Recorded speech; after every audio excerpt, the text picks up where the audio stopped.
Hello, everyone. It's Tony at Shining Hawk Healing. Thank you so much for being here with me today. I have the trifecta of sound healers with me today. I have Adrian from Lentil Healing. I have Jodi Roberts from Jodi Sacred Sounds. And I have someone you may not know. His name is Palma, and he is from Singing Spheres. He is a former opera singer who now heals with his voice. And oh my goodness, you guys, let's just get going because I want to know more.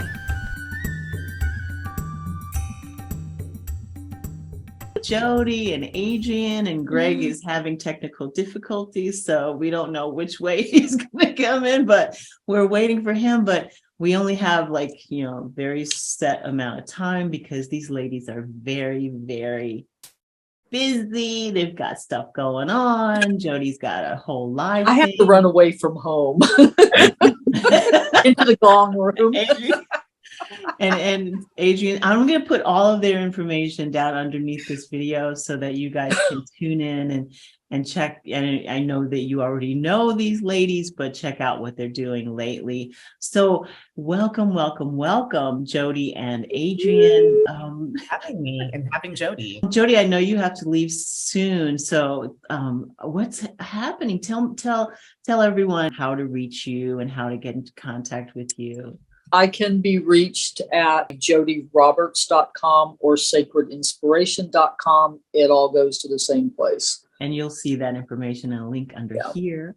And so how is everything going? You just moved. And you've got all the stuff going on now. All your gongs have a place. Have you unpacked all of them? Oh God, the gongs were unpacked the first day. Oh. The rest of the stuff in the garage may take another year. The important stuff. Yeah, the gongs are all unpacked. I mean, seriously, the first day. I had a gong bath 2 days later, so I was like, get them up. Wow. And you do crystal bowls as well, yes? I do Tibetan bowls and crystal bowls. Ooh, pretty. Yeah, drums, rattles. Yeah. Rattles, yeah. We all have that in our arsenal.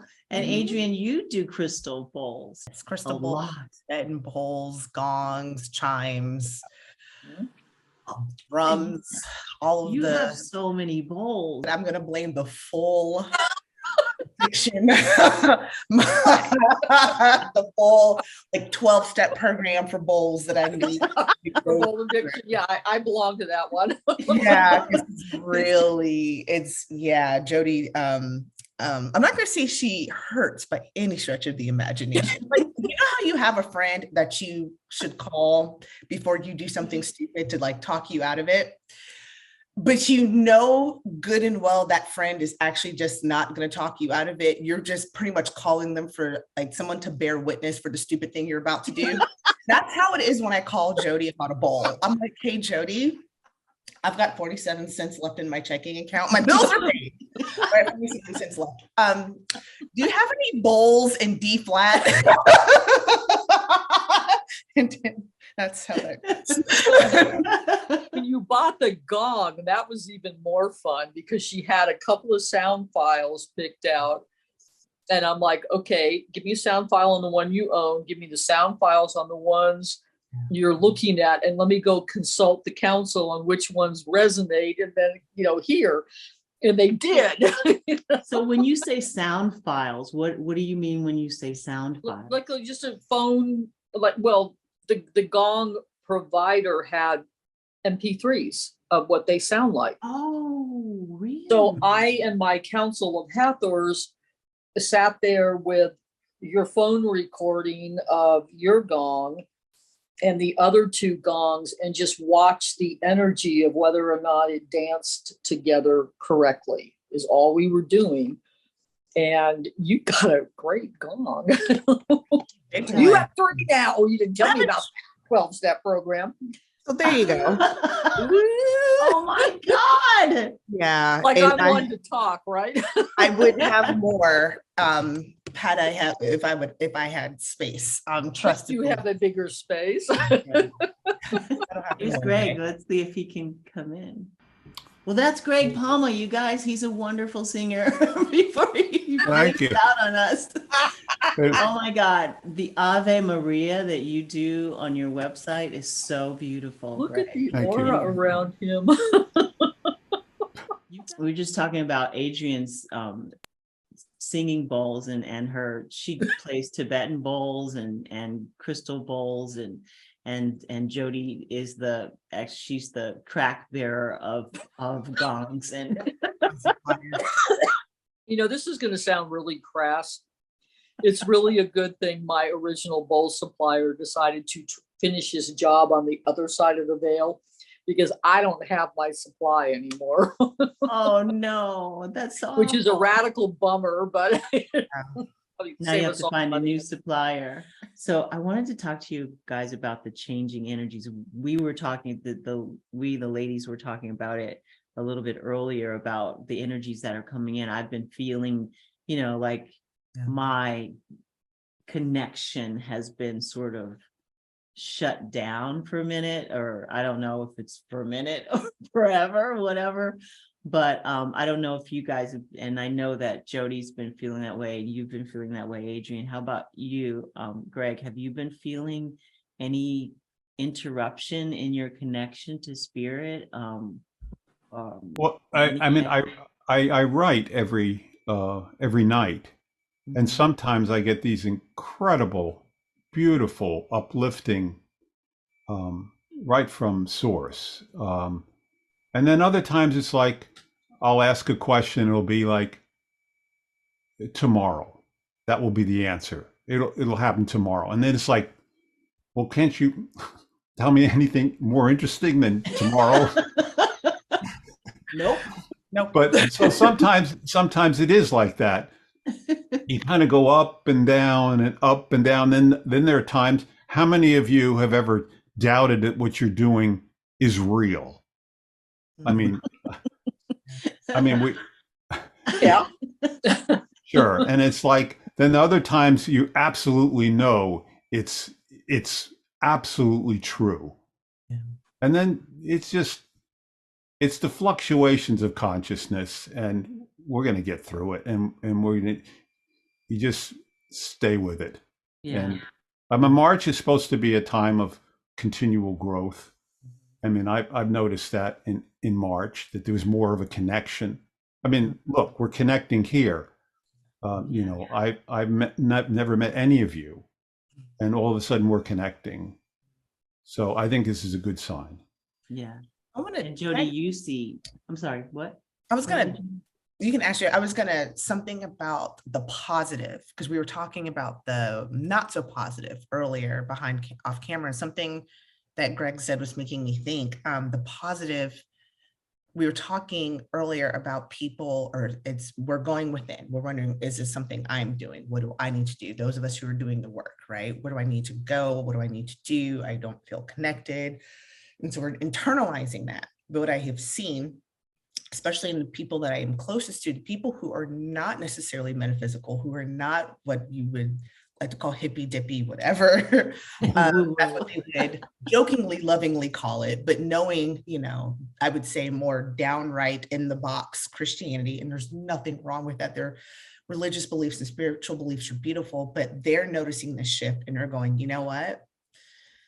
Hey, how can I help elevate this? Because something feels a little stagnant, and they have been more curious in the metaphysical, and not just curious as in like a bystander, but like calling me, Adrian, do you mind getting on the gongs for me for a minute? I have a question. Or, hey, I know you've got like really expensive bowls. Can I find like an intro bowl that's not as expensive to kind of help me do something with this energy? And so the awareness, instead of being a self-loathing or self-pity or any kind of self-righteous indignation, it has been a reflection and a curiosity and seeking to get to a clarity and a closer connection to source.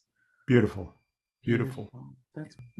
So that's the positive I'm taking from some of this, right? And Jodi, have you've noticed Well, my experience, what I've noticed is more of dissonant from the external sources of technology. I have been using voice biofeedback software for 7 or 8 months now, and my psychic abilities have absolutely blown off the scale, which was not an effect I thought would happen, but it did, and the ability to recover from getting knocked by anything dissonant is as simple as turning my phone on and playing my biofeedback for 3 minutes and it's done. So yes, there's a lot of changes out there. And my goal personally is to recenter myself so I can still be of service. And that technology is the most helpful thing I have encountered in sound healing yet. Wow. So I'm grateful. And it's up to my shamanic work. It's like I never thought it would. This is MIT mathematics department technology. It has made my shamanic work. I'm sitting here like my clients and I journey together when we're doing this. It's like, ooh, that's fun. So yeah, it's been a real paradox. I know there's more interference patterns, distraction patterns is what my guides and I call them. There's more of that going on, and to choose to ignore change. I'm going. Okay, you're dropping out, Jodi. Oh no! Let me get my crystals out again. Oh my gosh, we're having a lot of technical problems today, but we'll get through it. Yay! Yes. So, do you guys see feel because most of us are about vibration and frequency? Do you guys feel that there is something, or do your guides say that there's something in the wind vibrationally that's going to shift us in a way that's so different because it's supposedly something really big? So do you see One of that? my voice analysis teachers mentioned that the end of March would bring choices of whether to stay in this timeline or not. And to me, as a timeline jumper, I'm like, oh boy, what do I want? That's interesting. This sounds like fun. And I'm not, I just listened to it in class about 3 weeks ago and said, okay, that's interesting. And I'm not attached to that. It feels to me like a quickening has been happening in the frequencies for the last year. And that picked up this year. And what that, I get to attach meaning to it, Yeah. How about you, Adrian?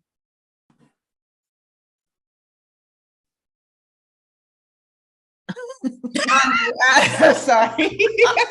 Because I'm like, I was gonna give a disclaimer, and I don't want to even give the disclaimer because it's who's gonna check me is kind of what I'm hearing in my mind. I feel like isn't that what time and energy does, is it moves and it shifts? Yeah. Yeah. And so what makes, and I just feel like the reader community will go through, oh, a shift's coming. Oh, but I can't give you the exact, or I'll give you the exact, and everybody's like in a frenzy. And it's like, this is cyclical. This is energy that does not dissipate. It just transfers. It just moves. So what do you do when it peaks and when it valleys and when it's stagnant? And so I don't necessarily, I think if there is a shift happening, it is what we make of it as a consciousness.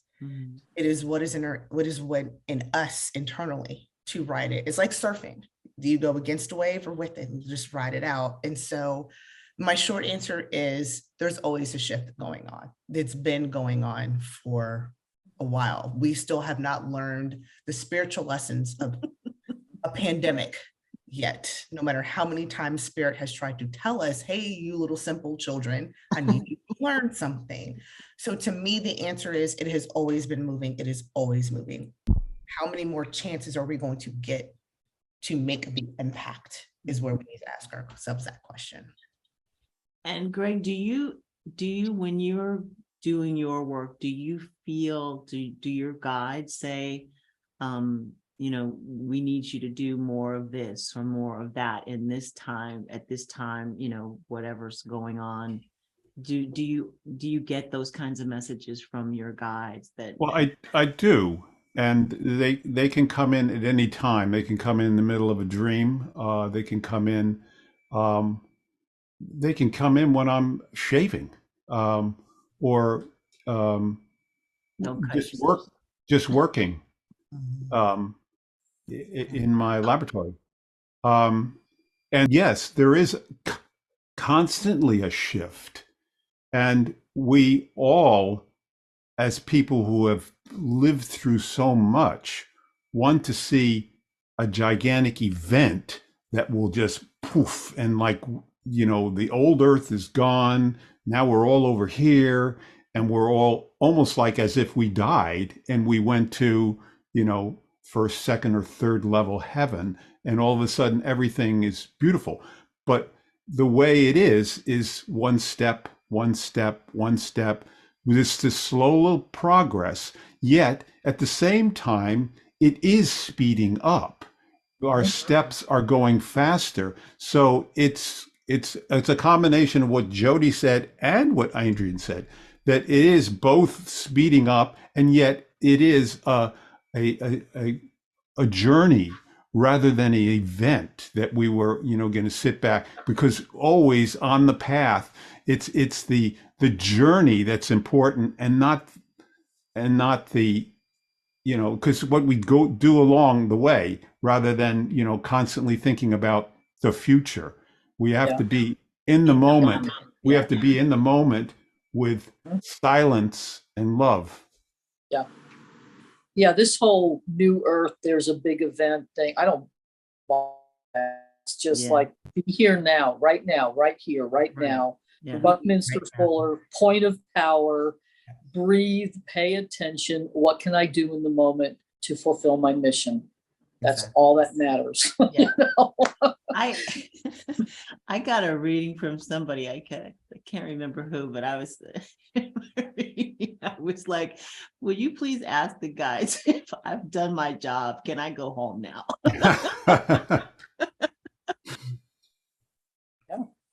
I ask those questions of my counsel, and it's interesting because they're like, yes, yes, and pick one, and I'm like, okay.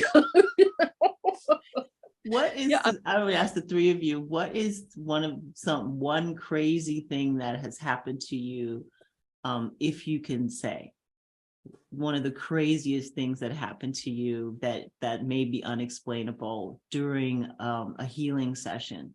I mean, you don't have to use names or anything like that, but do you have one crazy, Adrian, I see you too.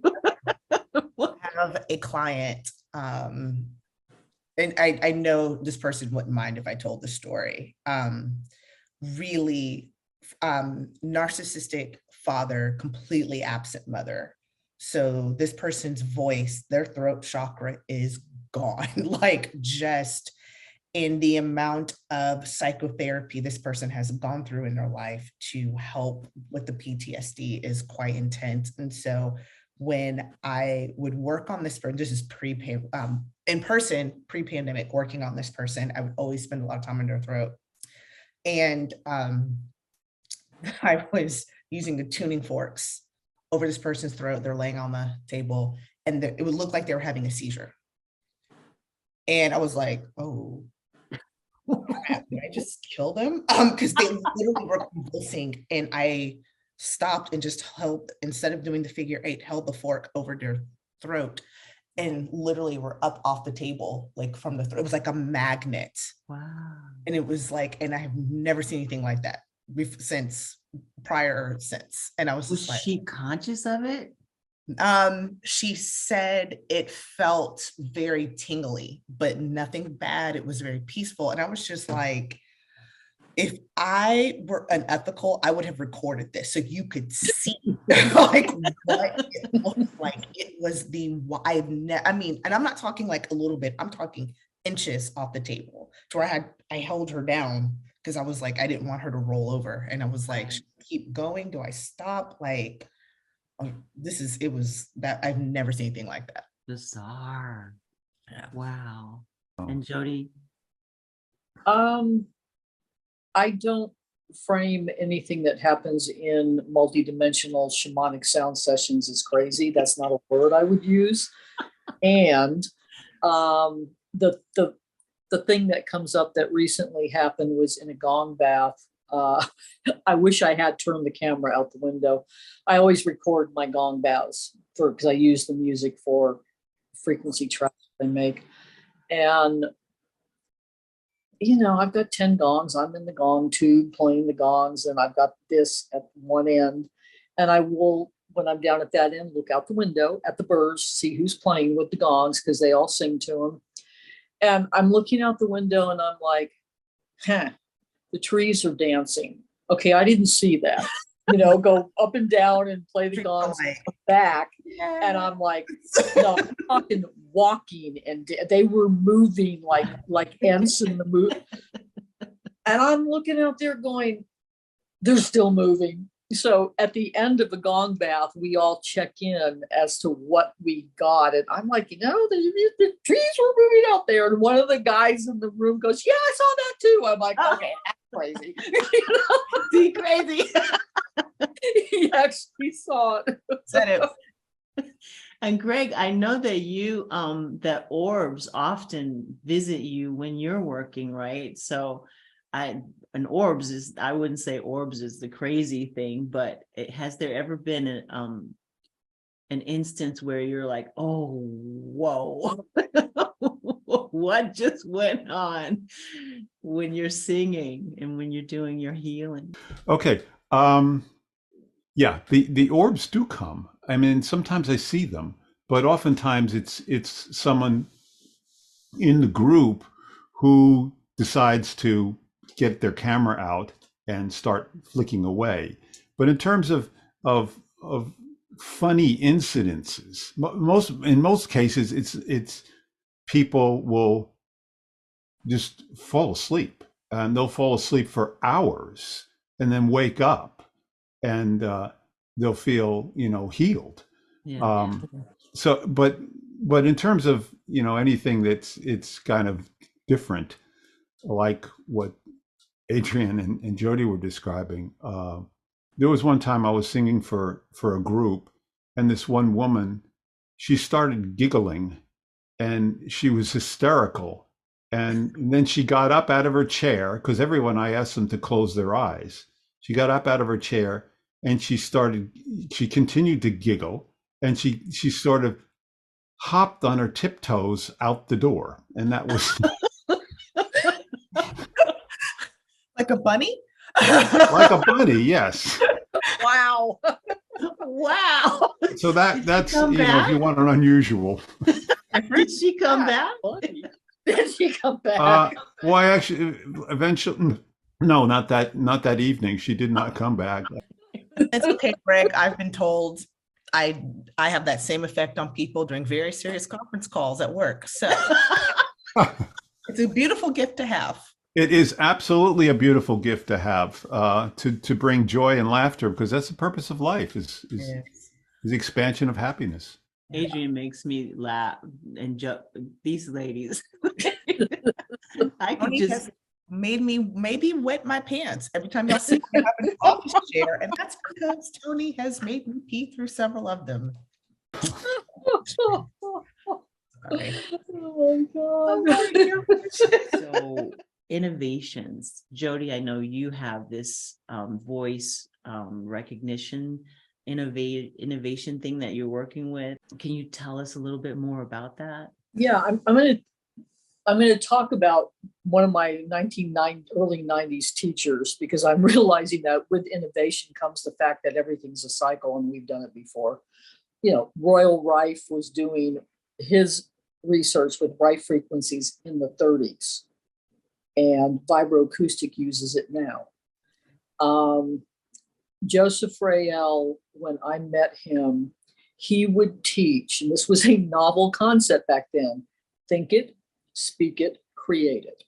He was one of the first ones that taught that. And he taught that in his native language, which was Tiwa, everything had breath and meaning. We created meaning. And my first name is 4 letters, Jodi, Jodi. And he gave me the picture you can't see back there, which is a drawing of his with the interpretation of my name, 4 different words. And it was like, how did he do that? And what I'm learning in voice pattern recognition is you can speak into the machine, you can use a picture, or I can type sentences in. And for me, that's the one that fascinates me. So I'm going to give you an example. Somebody give me a 1-line, short, sweet affirmation. I love and approve of myself. I love, okay, spell that right, not move. I love and approve of myself. There is something in the technology that MIT came up with that is called archetype encoding. And what that means, come on, is you can type words into, okay, sweetheart, that is not what I typed in there, so we're going to have to do that. God, technology. I love it. And have nice things. We're like pro technology, like MIT creates this wonderful. I wish this damn thing would work all at the same time. Okay, I don't want to. Bang, bang, bang. Turn it off and turn it on again. Okay, now I hit the big purple button that I wasn't supposed to hit. Okay, so what I'm doing is encoding I love and approve of myself into frequencies. So let me change the sound, because this is how voice technology is done. And that's what it sounds like. That they've got a water track on top of that. So that sounds otherworldly. I mean, to me, listening to just the raw frequencies drive me nuts. I would rather have gongs, Tibetan bowls, give me drums, give me everything on top of it, which is the sound healing aspect. But what I'm learning, I mean, as a shamanic practitioner for 37 years, how we speak, I mean, that's something Joseph taught me. How I speak is going to create worlds. So make sure I'm creating what I want. How I think is going to create worlds. And MIT right now is studying voice biofeedback technology that can read our thoughts. What? Okay. When I Googled that, I'm like, okay, that means the military's had it for about 3 decades, and now they're going to turn it loose on us. As a shamanic practitioner, I know how to read people's thoughts. That's easy. So taking words and putting them into a technology like that, because I learned finally how to create my own packets of intentions in this program. And I get very judgmentally picky about the fact that some of the stuff that they've designed is based in the negative. And I'm like, no, I'm not doing it that way. So I've been rewriting things in the language that Joseph would approve of. And I'm seeing miracles happen in my biofeedback clients in a week or two. And it's just like, wow. Okay, because we all hear, how we speak is important. I'm like, okay, here's the proof. Mathematical, algorithmic proof. So it's not just saying things into it, it's what we're saying, how we're thinking. Exactly. And, you take tones from a Tibetan bowl or gong or a crystal bowl and add that to how we're thinking, because most people aren't talking when we're doing sessions on them. And the success that our clients have with the work that we do is going to be based on how they're intending and thinking. So that's an ancient technology that is being fed into a modern day mathematical program. And it's so, because it's just like, here's the energy read. Here it is. I don't have to, what I am finding is my psychic abilities are very on target with what this thing is reading, which is really fun. And my clients and I have great journeys together as chimes and bells are going with that kind of encoding. So, I mean, I'm a total geek who would love to play ancient instruments, and I like doing it together. So for me, this is the new way, because this kind of technology personalizes the energy frequency output in a way that I can't do with my voice or my instruments. I can add to it and embellish, but this reads the client. So I'm excited. It's been fun. It's really been fun. I had a teacher, she was actually one of my Reiki teachers, and she does a lot of vocal sound. And that's why when you wrote me, Greg, I was like, oh, wow, somebody else who uses their voice in a way that that can tap into those frequencies. So your operatic range, and I think you're a tenor, right? No, I'm a high baritone. Oh, wow. Okay. It's a beautiful voice, you guys. You have to go to his website and see and listen to some of the sounds that he produces. And so when you're with a client, Greg, do the sounds just automatically, do you just know which sounds to make automatically, or does spirit say, guide you in your choice of notes that you're singing, of things that you produce vocally? They do give me input as to which frequencies. But the most important thing is, as the best way to describe it is mediumship. Well, if you want to call it, I don't like the word channeling as much as mediumship. I think mediumship is more meaningful. There are frequencies that I put out that are the frequencies that a baritone can sing. Yet at the same time, there are overtones within those, which makes when you hear a trained singer versus someone who is not a trained singer, you can hear a richness that's in that voice. And that's because they've loosened up all of the mechanisms, the tongue roots, the jaw, and it's able to resonate more. You're singing from below the vocal cords instead of just in the mouth. So there is a richness, and there are more overtones there. Yet at the same time, there are those frequencies that come from the angelic realm and other realms, which are riding on top of my fundamental tone. Like a radio station, they have what's known as a carrier wave, which is just a silent wave. And then on top of that, they modulate it with the music or voice. So these frequencies that are being modulated are from the angelic realm, and those are the ones that are doing the profound healing, and they choose which ones that are needed at the time and where the frequencies go. I mean, sometimes it is required that I have a low frequency which would vibrate in the chest cavity or in the abdomen. Mm-hmm. And people have remarked that they can feel it there. So it's a coordination of what is being added to my sounds in addition to the earthly sounds that are being made here in that connection. Mm. Yeah, I know. It's when I love to hear a low bass, and actually in college I used to sing bass.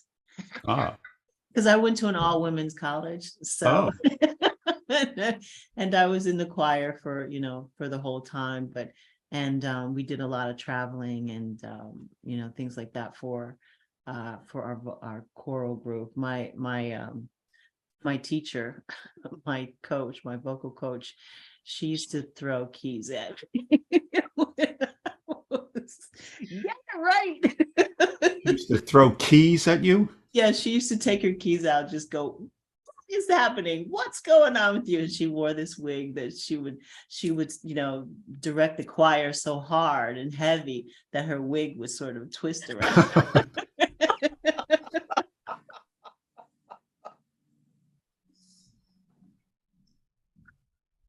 She loved me, don't get me wrong. She was like, you need to be on Broadway. You gotta go. She was hardcore when it came to singing. She was just like, get it right. Do the exercises. Don't come in here unprepared. So so the frequencies are so important, and you can actually feel that the lower frequencies are so, so supportive, and you can actually feel that in your belly and feel that in your, Yes. in your bones, that Right. kind of thing. And the higher ones are more here, like Exactly. Yeah. intellectual, more in your head and more in your brain and more in your spirit. So I absolutely resonate with what you just said. But we've all been doing this for a long time. So there's a certain amount of backwards and forwards, right? It's like, I love this work, I love this work, I love this work. And then it's like other times you're like, I hate this work. And so what brings you out of that space of, I hate this, sometimes? What brings you out, Adrian? Two things. It's never off. I signed this contract to come down this place, this space, to do work. So with that, I have to suck it the hell up. I have to suck it up. And it's funny because I signed, so that's one, I signed this contract, it never turns off. And two, because I signed this contract, I am who I am, and it never turns off. I will always be making an impact, but it doesn't always have to be in the client space. What I had to train my mind is, it may not be when I'm working one-on-one with a client. It's going to be when I am having a one-on-one with one of my coworkers and employees, and I am using those skills subconsciously, consciously, to move that meeting and to shift that energy. So whether that's not a client, that's a person, but because of the, I guess, tools I've been given, and because I signed this contract, this is who I am, I'm always going to be doing the work. Yes, it sucks and it's draining, but sometimes I just, it's just going to keep moving and flowing. And so stop looking for my wins necessarily always through client sessions. My wins come when I acknowledge the lady next to me at the grocery store and something in my energy helped her. So those are what keeps me going. And Jodi? I don't ever think that you fall into that category, but No, you're always up. Yeah, right. The purpose that I have here is to broadcast frequency. And I work with a lot of star beings doing that. I'm here on assignment to do that. I know that. I've known that for a long time. Running a business that is in alignment with that purpose has made it easier. And running a business pays for my residency on this planet. And it has nothing to do with what I'm supposed to be doing. So like Adrian, it's working with certain clients that I work with. I can see how we're part of the broadcast department of, Sacred Sound, and we do the work together, and it's powerful. It's synergistic. If I did not have to earn money, I would actually be doing the broadcasts more, because it takes energy to run a business. Yeah. So when I get frustrated about that, and the Dolphin Clan is like, get your ass out in the living room and play one of your gongs. You just keep walking by them and then go to the other room and play the 100 Tibetan bowls. And you have crystal. They're just like, would you just play the music? just play the music.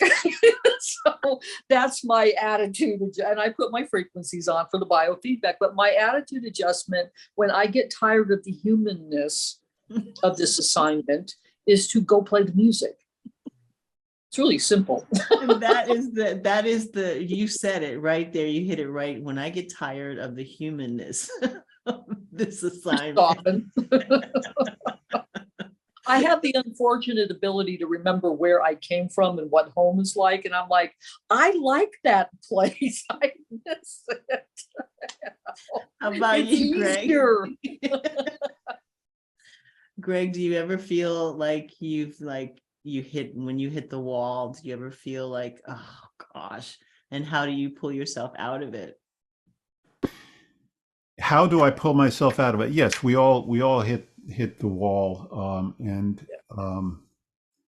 I'm always told, well, you're a healer and you're a singer. Sing for yourself. So I sing with intention to myself. Let's see if I can bring me up here, and I use my hands when I sing. That was one of the first and only things they ever told me to do, is to stand up and wave your hands around. And I didn't know what that all meant, but I eventually got guidance. So the hands, the palm chakras, and the sounds, and directed them the way a conductor would conduct an orchestra, conducting the spheres, the holy blessed ones that come. And, if it's in the head, if it's in the heart, wherever it is, I will just sing to myself and do the passes on myself as I'm singing. And I like what Adrian was saying about the mission. We're never off our mission. And sometimes it is. It's like, well, I don't have any clients today. Well, you have a wife, you have a daughter, you have a sister. Spend time with them, bring healing to them, just bring love and oops. That is, why we're here. Yeah. To bring that silence and love to everyone, whether it's under the guise of a healing session or not. We're still healers for ourselves and for those that don't come to us as a client. Do you guys walk around and going, oh gosh, that vibration, I feel that vibration here? I mean, walking through like a shopping mall, or I don't go to the mall, walking through a store or whatever, walking through, past a group of people or whatever. Do you feel the vibration of that group when you walk past them? And how do you, and this is for anybody out there, how do you protect yourself from that vibration? This is so that other people can maybe learn how to do it in a way. I use fifth dimensional plasma shield and make my vibration stronger than the dissonance out there, because my whole mission is changing dissonance to harmony. So whatever is going on out there is just an invitation for me to turn the volume up on my purpose. Mm-hmm. Do you, if you walk past a group of people and you feel like there's an energy there that that is just jumps out at you and feels, and you feel like it needs a healing, do you send that person healing? No, I do not send energy. I broadcast. I will never send a human energy without invitation, because I don't want to violate free will. I have to come back here and do this again. What I do is, if I'm broadcasting in this space and there's something coming from over there, just make my broadcast more expansive. And so if they can receive it, they will, without me throwing energy at them. I just don't throw energy at people. Yeah. And that's the same for you, Adrian? Pretty much. Mine's a little bit more selfish though. It's gonna sound selfish. I have been And it goes back to, I can't do this mission if I'm not safe and okay. And so I don't know it was either Jodi or my other shamanic sound teacher taught me how to put myself in my medicine wheel and almost make it like a disc, but mine looks different. And it's this, I almost made like a Sonic the Hedgehog type of game in my mind. And it's very, very intentional when I put myself in my wheel and my medicine wheel in the protection that goes up, and I can just kind of bounce the hell out of there. It's because it's like, if I'm not okay, nothing around me, no human, no spirit, nothing I'm going to work with is going to be okay. Greg, do you manipulate energy in any way when you're in a group of people who may not vibrate on your level? Yes, if there are environments around me that are uncomfortable and I'm in a position where I can help the environment with a prayer, with a silent song, I will do that to help. I haven't really tried a lot of that myself, because I tend to be very careful with, I know my limitations. I know the limitations of this this physiology that I am in, and I know the limitations of what's behind it. So I tend to be very cautious and careful with my choices in life, including what I eat and what I take in through visual experiences. I don't want to take in anything visually that is disagreeable and undigestible in a way that brings bliss. And I have been protected in many ways. So I'm very grateful to the Great Spirit, God, that protects me, the Divine Spirit. Yeah. So, but I do spread, because I'm a singer, I spread my song around, and I love doing that. I mean, because most people, even if they're not Catholic, they still love the Ave Maria, and I can always help by singing Ave Maria to somebody. Everybody loves that song. It's a natural. Yeah. When I get scared or unsure, I do a lot of singing too, but I relate to what Adrian was saying about the medicine wheel, because that's my deal. I really do use it, not just for entertainment, but I use it to do shamanic work. I use it for protection. I use it, for healing. It's universal. So it's, for me, it comes easy. I want to be very, very cognizant of the time here for Jodi.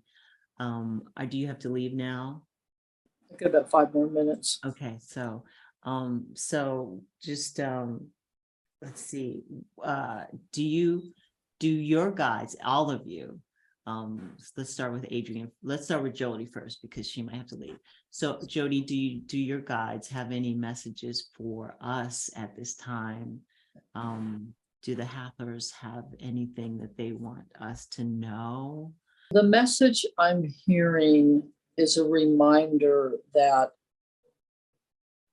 where we are in this dimension, on this planet at this time, is a lesson that we created before we came here in dissonance, good, bad, separation. We planned the game, and that we all go back to oneness, because that's where those Hathors are. That's where that part of me is.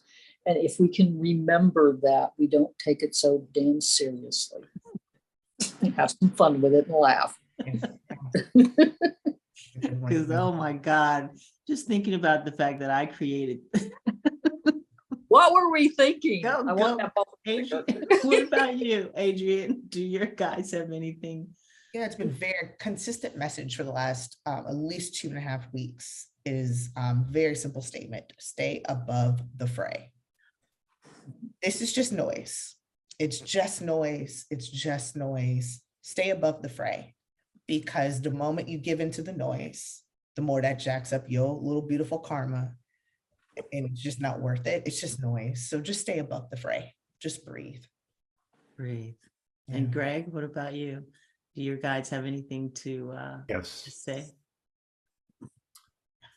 Stay in the love. Mm. It's beautiful. Stay in the silence of your inner being. And don't mind the mosquitoes buzzing around. It's the love that's important. And to send that love to all, regardless of what side they are, what color, red or blue. Oh, green. Turquoise. Pink. Mauve. I think you know what I meant. We Sorry, send Greg. them love and we wish them well. We don't wish anything bad on anyone who's wishing bad on someone else. We wish them well to wake up and to learn the same lessons we all will learn, is stay on the side of love. That's beautiful, and that's so great. It's a perfect place to stop and say thank you to each and every one of you, to Greg, to Jodi, to Adrian. Thank you for being here. And Greg, he's psychedelic. What can you say? He's got from the purple planet. That purple, it's that seventh chakra energy that's just floating around him. Yep. And thank you, the viewer, for being here. I am so happy that you're here. Please give us a thumbs up if you like the show. Hit that bell to be reminded when I do another video. And please walk in beauty, walk in joy, and walk in love. Bye, everyone.